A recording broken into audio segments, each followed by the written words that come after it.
Hello guys, welcome to another beautiful session with me, and today I'm going to walk you through how to create text portrait effects in Photoshop.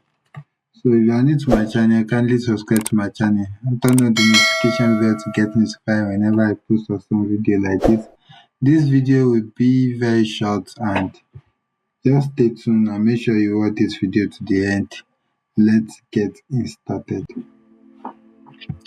So what you are going to do is just to duplicate this layer.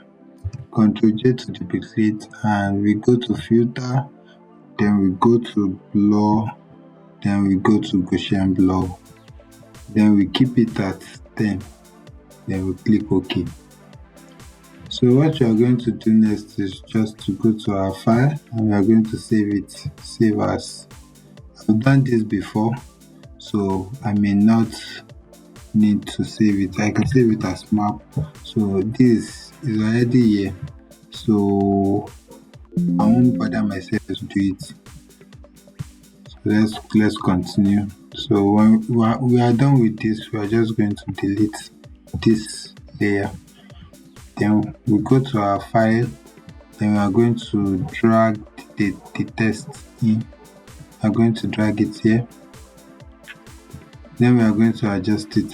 This actually depends on you, the way you want it to be. So I'm going to leave it like this. I prefer it like this. Then when you are done, you click OK.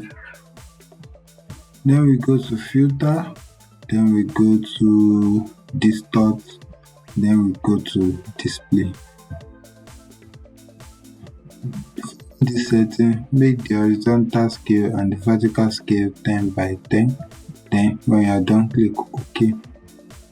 So it will allow you to go to and pick the file that we saved the other time. So we click on it, then you click on open.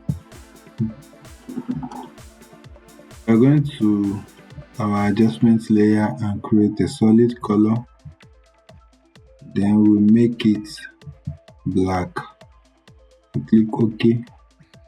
Then we are going to drag this image to the top. The woman, drag it to the top. We are going to create a clipping mask. Right click on it, then click on create clipping mask. Then we are going to duplicate this image. We are going to press Alt on our keyboard, then click on mask. Nice. So make sure the background color is white, and click on P on our keyboard to bring out the brush tool. So we are going to choose soft round brush, and we are going to set the flow to 30. When you are done with that, just follow this process.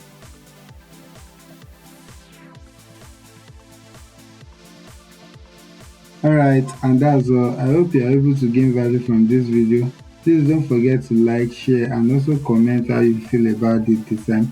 This is the only way you can help my channel to grow, and if you have any question, kindly drop it at the comment section. Please comment, like, and share this video. I will see you in my next video. Keep creating, keep engaging, keep learning. Bye for now.